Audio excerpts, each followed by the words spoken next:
Thinking.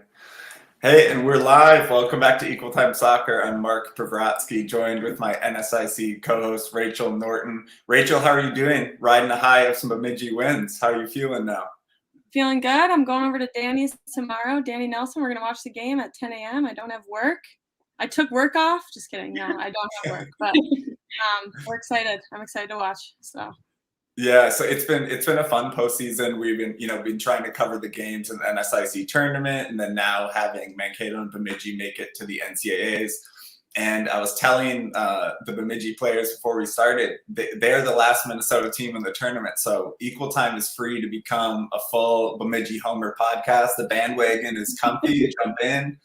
It's all good. We're ready to roll. And so we're joined by, sometimes I think we get a lot of goal scorers on the podcast because it's easy for us simple-minded people to see goals and pick who to join. But we wanted to pick a couple of amazing defenders from one of the best defenses in the country. So we have Megan Dahl of Rosemount and Emma Mortensen of Apple Valley here to join us. Welcome. Thanks for having us. I have to ask you, I know enough about the suburbs. I have to start it. I have to ask, when I saw the schools, do you guys high school rivals? Did you play each other in high school? Oh, we weren't really rivals, I guess. We played club together too, so we weren't neither of us were all that great whenever we played each other, so I feel like it wasn't really a rival. Yeah. But I was gonna say, was it not a rivalry because one of you won all the time? But no. No, I don't know. We kind of had ECU was kind of like Apple Valley High School was kind of ours. Yeah. I don't know if you guys had Egan. Ours was maybe. Egan. Mm-hmm. Yeah. But yeah. We played a club together. We were in the same club forever. Yeah. But ever since we were 10-ish. Yeah. Wow. You guys are members of the most winningest BSU soccer team of all time. You guys, I've been with Megan since she was a freshman. I've been with Morty, obviously, for 2 years. So how does it feel to reach a new level this year, to make history? Tell us. Oh, gosh. I don't know. It's really cool. I think this group is super special in a way that we're all super close with each other. I think as a fifth year, I've never felt so close with the underclassmen that I even have in my past years. So I think that plays a big part in our success too. Just the chemistry in the field is a whole different level I think that I've ever experienced within college, high school, club. I don't know. It's just different. We all really clicked at the start, so I think that really helped with the chemistry on and off the field. And then Izzy touched on in one of her interviews with the paper that it's She said it's the most loving team. I think she said she feels it on and off the field. I caught that defensive cover, by the way. These are teammates on the back line. That was coverage right there. That was recovery. Well, so and talk this program. So we, in talking about the NSIC, we inevitably end up talking about Bemidji a lot because they really have consistently been strong, and especially it's just been kind of consistent climb. Better and better the last few years going to NCAAs. And this is a wild stat. And we'll get into your coaching staff, but they've had 17 straight winning seasons. That's wild. 11 straight postseason appearances, which is also really incredible. So, you've always been consistent, but what do you think is the difference this year? You mentioned the chemistry. Is that what you think is the biggest difference that just put you to this next level this year? I also think we have a really deep bench. I think we've kind of emphasized that in past interviews and whatnot, but everyone that's on this team, I think, could start and at any level and at any program that we've played against that's in the conference. I think we just have a super deep bench, and that really helps us. We're able to throw on fresh legs for a whole half if we wanted to. It's crazy to me. The talent's unreal. I completely agree, and I think as much as COVID sucked and not having a full year and more of soccer or anything, I thought it really benefited us that were returners, being able to build chemistry that way and work on things we couldn't normally work on, just small-sided things, and I think that really, really helped us out moving forward too. Mm-hmm. Nice. So coaching staff was named Central Region Coaching Staff of the Year. Jim Stone, Mike Corman, Julian Licata. So from your guys' perspective, like what makes them great staff? What do they each bring to the table, would you guys say? They're the best. Yeah. They're the We best. call them They the deserved goats it. all They're the goated. time. I don't know, Coach. You know, Coach Rachel. He's very personable. He loves you on and off the field, and he just cares for you as a person. And he always puts you first, and always makes sure you're okay. He has like weekly meetings, and just to see how you're doing in school, how's life, like how's your family. I think that's really important. It's definitely a side I haven't seen in coaching on several levels. I think that we both can relate to. Julian and Mike are great. Mike's good with the goalies. He's super organized guy. He does everything behind the Yeah. scenes. So like we would literally fall apart if we didn't have him. So that's awesome. And Julian just brings like little extra spice to the coaching staff. Yeah, and fills in all the gaps. He's very knowledgeable too, Yeah. like with the forwards especially. But, Elaborate on the spice. I don't know. He's a goofy, fun guy. I think he kind of, if some like Mike and Coach are pretty stressed on the sidelines, I think he kind of calms that with a sense of either like humor or just pure like wit, I guess. But Okay. You mentioning, so were you saying that Jim does one-on-one meetings with each of you every week? I think it rotates weekly, but it's like different groups like every 3 weeks, or you have your own meeting every 3 weeks. Right. So you just like sign up and meet with them for like 20, 30 minutes. It does make a big difference, I think, in our lives. Well, when you speak to the depth on your team, I'm sure it does, because it's just knowing where you stand. I mean, that seems really, that to me speaks, as like kind of treating you in a professional way. Like, I'm sure you said like other coaches maybe haven't done that before. Yeah. Can you expand on that? Like how it empowers the players or why that benefits the team? Well, I think it's like the effort part too. Like coaches don't always make an effort to reach out and get to know their players, I guess, more than surface level soccer player. And Coach Stone and Mike and Julian all make a conscious effort to like get to know them deeper than just soccer. So like that's huge, I think, for our program. That's awesome. Yeah. Well, and I kind of wanted to get into a little bit of the mindset of things in terms of balancing your priorities this year. Rachel and I talk about it. We've talked about past runs from Bemidji and from her perspective. And, so you were going through the regular season undefeated. And so I know, that sometimes could factor in as a goal, even though your ultimate goal, of course, is to, win a national championship or something like that. But so I'm just curious about the psychology of it as a team. I know sometimes if teams are already really highly ranked, like Rachel and I have talked about this, maybe you don't focus as much on the conference tournament, or at least subconsciously don't. So how did you balance those different things, like finishing undefeated because of that, what that means, winning the conference tournament, and then the stage you're in now? How did you balance all that? I think as we got closer to the end of the regular like conference season, Coach started talking about like boxes that we check. We need to check boxes in order to get to where we want to get to, which is at that time was the conference championship. So I think he made it up with like 7 games left, and he made a poster put in our locker room to check our boxes. So each game we won, we got to check our box. So then it was just something like visual and physical that we could do. And then I think that really helped like a lot of people. Like I really, really liked that. And it was just something fun to do. And then it's just kind of like in the postseason, it's one and done basically. And we knew we had a good chance, if not an automatic, into the NCAAs after winning the conference, but nothing is for certain. So we just were kind of set on like, let's just try to make as much history as we can, write as much history as we can this year. And so I think we're just keep on going, I guess. Yeah. Win it all. Yeah, and with those like boxes too, I think it kind of helped us like picture it like one game at a time instead of being like, oh, when the next so-and-so games, we can be champions of this. And it just kind of helps you focus that like that doesn't matter right now. It's like that next game is what's most important.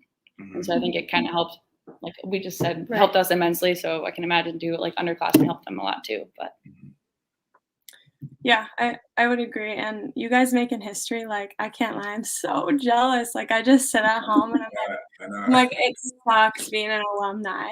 Because you know when you get done with some things and you're just like, oh my gosh, like I'm exhausted. Like I'm glad that's over. That's how I felt with the basketball. I was like, okay, it's over. I could just watch basketball now for the rest of my life. But now it's like soccer, and I'm like watching you guys, and I'm like, every time I see a picture of Stone, I just want to cry because I'm like, that's my dad. Yeah. So Bleach tell your us hair, about Rachel. Should have bleached your hair. You're a freshman. Who is this? Who's this transfer? just redo it all. I wish.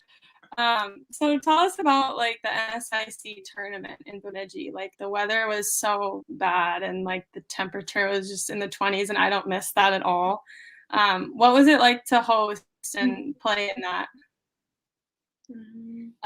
Yeah, like you mentioned, the weather. The weather is always brutal. tough. Brutal. Yeah, you remember like our 2018 year, we hosted 2 rounds of NCAA tournament, and it was like 20 degrees, blizzarding. Like we had hand warmers, foot warmers, like everything warmers. 0 degrees. And it was just like that. The weather aspect's not fun, but I think also hosting is incredible. And all the teams who were still playing had to come to Bemidji, like had to play their games there. And we all played under the same circumstances, like the weather. And I think that the fans, I've never seen that many fans at the Chet personally. Like we had the whole football team come in at like one point. I don't know. It was unreal. It was crazy, but it was really cool.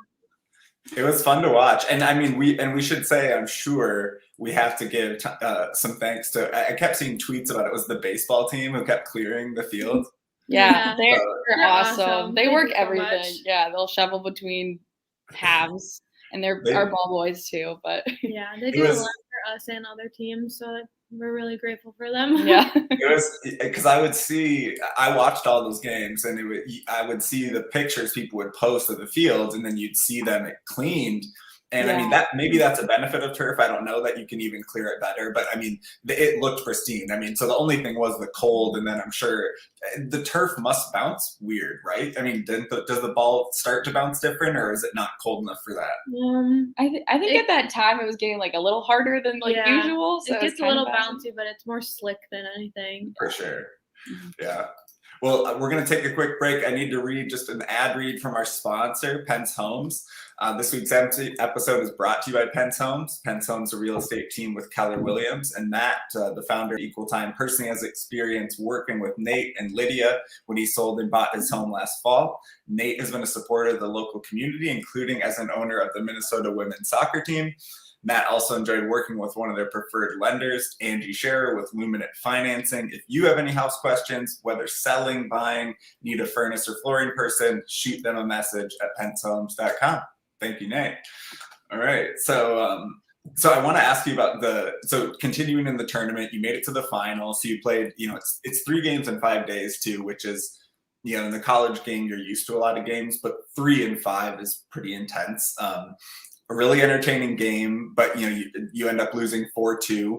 Talk about kind of how you felt after that game. What you took away to transition into refocusing for the NCAAs. I think we just kind of discussed that. Like props to Mankato, they found a way to break us down, and ultimately, I think we all kind of agree we're happy the loss came then, and it really, because it's a learning point, it really helps us move forward because it teaches us exactly what we need to work on and what we need to not let happen going forward. And I don't know. No, well said. No, that was good. So when the NCAA draw happens, you guys get a 3 seed. You match up with Central Oklahoma and Emporia, Kansas. The game ends 0-0, and it goes into a shootout. What was the vibe going in the shootout? Were the kickers already picked? Like, was everyone peeing their pants? What was going on? Well, I think the thing that made everyone kind of nervous is that in the past years, I feel like Coach told us exactly who was going to kick before we even left, like, Bemidji. Right. And no one, like, at least I didn't know, and I don't think the kickers knew exactly who was going to kick and when and what order. So I think that was kind of a surprise, but I think that was probably a good surprise. Yeah. Because Did he forget? Time. What? Did he forget, or was that like part of the plan? I think it was just I don't know. I don't know. But going into it, Yeah, She'll say it going right. into it, coach was like, just think of being at the Chet. Just Mhm. think of being at home. Like, everyone take a deep breath. Like, we can't change the bouncy field. We can't change the wind. We can't change anything. Like, we have to just finish it in a shootout and move forward. And we did the deed. So, Yeah. I was Maybe- definitely like nervous. I like the girls, everyone on the sideline was like Yeah. holding each other, kind of like shaky, just because like shootouts are so nerve wracking. Like it's just it's Yeah. not really fun to like Yeah. win or lose off of them. I think personally, Right. but I had all the confidence like in our team. I knew they could do it, but Yeah. still, it's scary. But for you too, so I mean, but you also know if it keeps going, you'll have to kick. So yeah, like, I was like 7th or 8th, and I was just like, "Come on, girls, just shoot and win and make up. Finish Like, it, yeah. just finish it." so when he picked the 5, well, because and I will say it could be the psychological thing of like, yeah, like you were saying, maybe he didn't want them to feel the pressure 5 days ahead and like think and think and think, and he wanted to see who was confident in the moment. I don't know, but like, so when he picked the 5, then he did the whole 10. How did that go down? Yeah, he kind of just said, "Okay, here's the first 5," listed them, and he's like, "If we go into the next 5, here's the next 5," and then Okay. that's basically That's it. Yeah. Because yeah, You hadn't done like a PK like tournament in practice to see who should be, or did I you do mean, that? yeah, we We like did. practice it and kind of like made it the same like atmosphere where everyone like goes up on the half and like we talk about it, who's gonna shoot, just so you kind of get the vibe for it and understand if you want to take that PK or not. I think there's girls on our team who are like, I don't want to take it. Like that's fine. Like you don't have to if you know in a game that you're not going to. Not everyone loves do PKs. I personally don't love it, but Well, it's like as a neutral, it's kind of fun. You kind of it's like you love the drama, but yeah, it is unjust when it's like, what are you supposed to do? There's only so many ways to do it. Can't do 3v3 like hockey. That'd be a mess. Right. Well, so everyone makes their kicks, and Alyssa, the one thing you say as a keeper is like they just need to stop one, right? And then you have your chance. So your keeper did that. I mean, she's been really, really solid. So many shutouts this year, and I think she made the record with that game, maybe. And so talk about the final kick being made and those saves. I'm wondering for you guys, did you watch them or did you not watch them? Sometimes players just turn. I was watched like, them. I watched it too, but I was confident she was gonna make the save on the 3rd shot. And so when she didn't, I was like, uh-oh. Like I told Kate, who I was standing next to, I was like, she's gonna save this one. And then she like obviously it was just a shot in the dark. And then she made the save on the 4th one, and I was like, okay, like Emma's walking up for the fifth shooter and she's gonna bury it. She just is. So Yeah. I just knew. Like once she made the save, I was like, okay, we're fine. That's awesome. So in the second round, you play Emporia State on their home field 2 days later. You win 1-0 with another great defensive performance to shut out a quality team. Prior to the NSIC tournament final, you had a 7-game shutout streak, and then you give up 4 to Mankato. So how did you reset into 2 crucial shutouts in the NCAAs? We kind of threw that one in the garbage. Yeah, We threw Mankato like in leave the it in the garbage. past.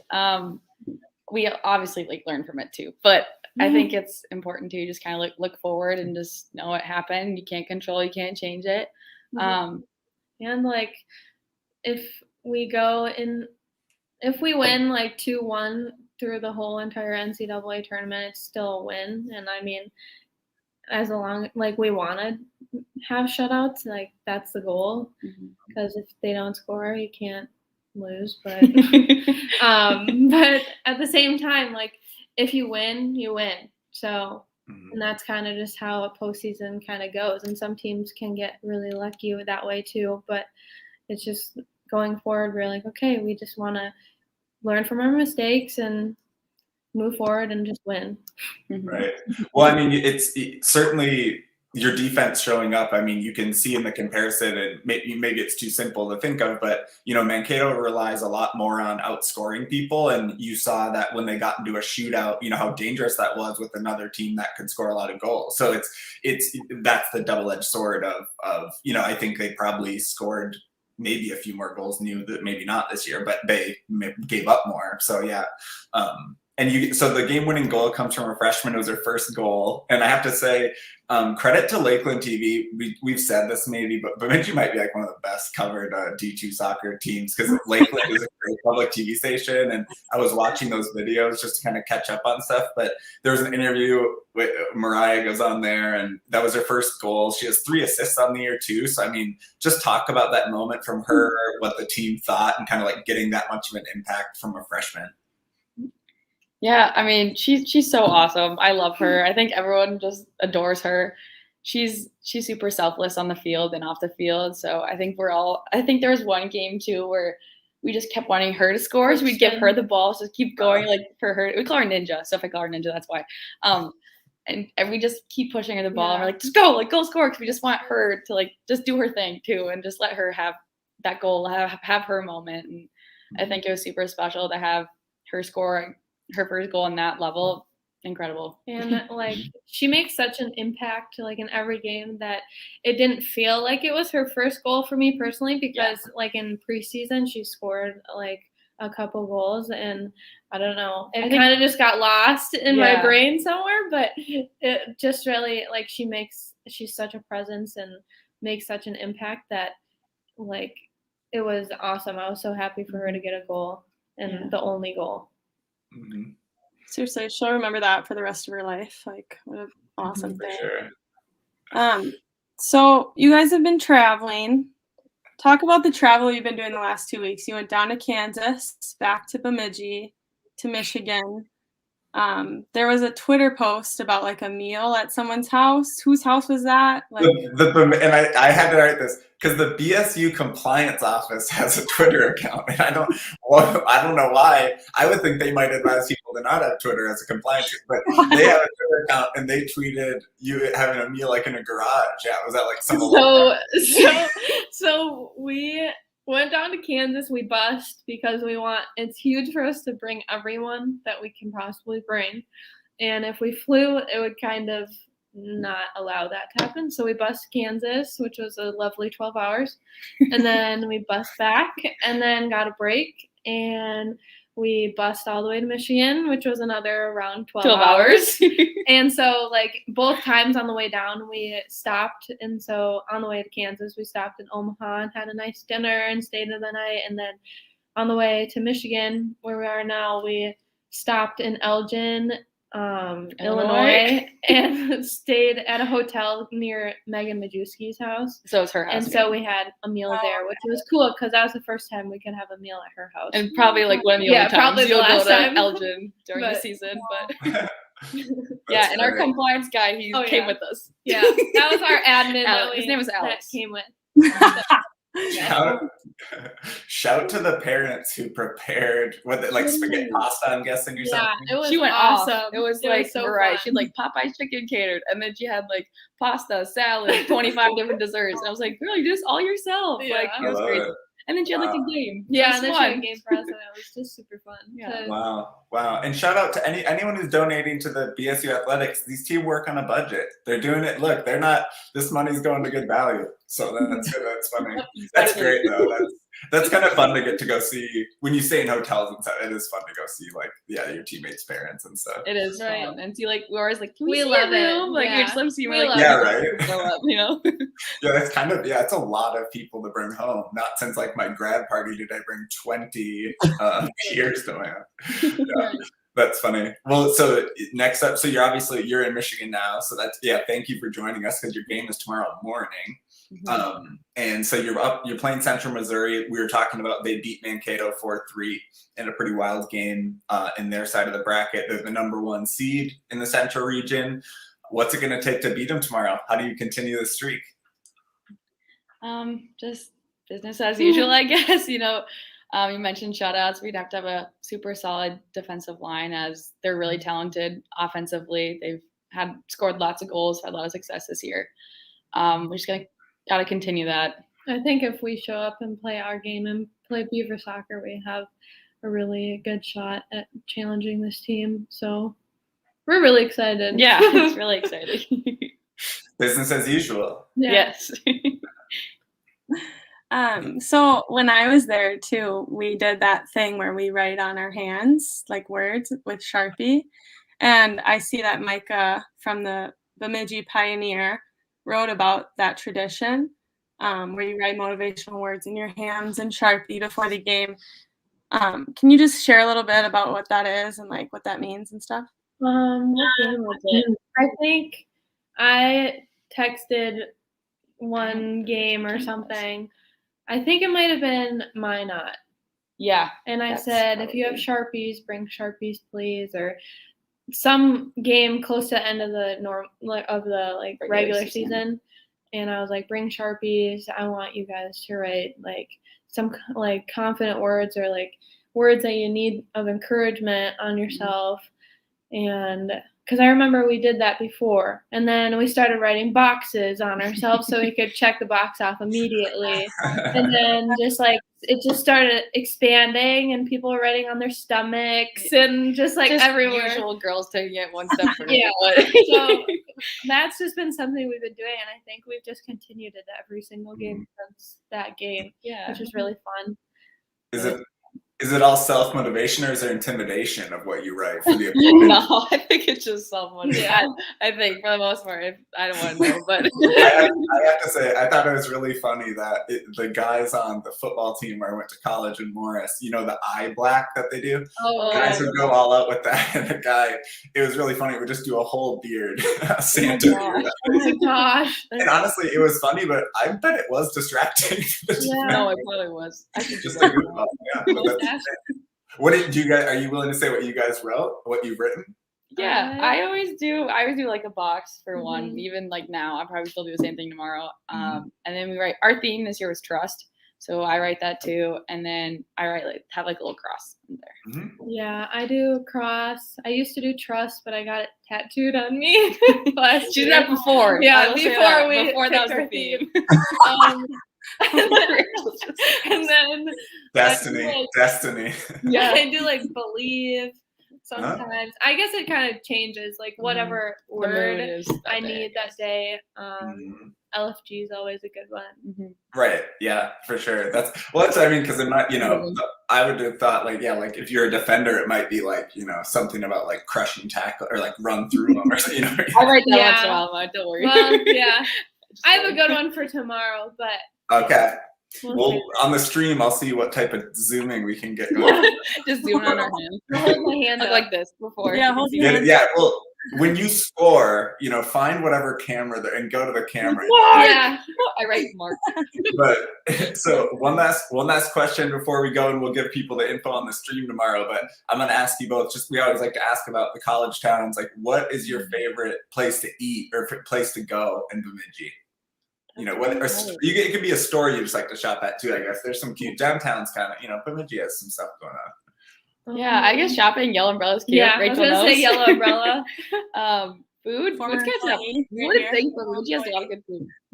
Yeah, Bemidji has a lot of hidden gems. Give us a couple. What do you go to? There's Thai food. Yeah, Tara's really good for Thai food. And sushi is good. Or just like classic, like Bar 209 is really good. They have really good burgers. Chop House is good. Yeah, Fozzie's. Fozzie's is a good one. Is really good. That's a good one. Yeah. There you go. I love it. Yeah, I haven't been to Bemidji in a while, so yeah, I love hearing it. You all are playing tomorrow against Central Missouri, like we said. You're in the Sweet 16. This is Bemidji State making it as far as they ever have. And you can stream all these games. That's the great thing about watching this team. It's super easy. Go to bsubeavers.com. Just go to the women's soccer team. Check out the stream. And 10 a.m. You can follow Equal Time too. I'll be tweeting highlights. I'm invested in the team, so I'm excited. We can say roll Beavs, right, Rachel? Roll damn Beavs. Yes, roll damn Beavs. Do you guys have any other ones? Do you say roll Beavs, or do you have any other ones? Because roll is just everyone uses it now. I know. No, that's all we use, I guess. Yeah, I mean, there's a lot of, you know, working something with the Beaver Dam. There has to be another one. Yeah, I think some people feeder beaver, like protect the dam is like a thing. Yeah, there you go. Like you're not, that's what we say we're at the Chet. So I like protect the dam. I mean, if the Gophers can be row the boat, you can kind of do whatever you want. I think. Exactly. Row the boat, yeah, what is that? Cool. Thank you so much for joining us both. Rachel, do you need any other words of motivation to your team here? You guys are the best in the world. I wish I was there. I'm watching every second, and I love you guys, and I'm so happy for you. And I just want you to keep making history. And like, this is the best you could possibly do. Like, I love that Bemidji's just this powerhouse now, and everyone's like, "Oh, they're good." Like, "Oh, you went to Bemidji? Oh, they're good." I'm like, "Yeah, like they are." So, good job. All And right. congrats. Keep it going. Thank you. They're ready to win now. All right, get some rest. 10 a.m. tomorrow. Catch the stream. Follow Equal Time for some coverage. Thanks for joining us. Thank you. Thank you.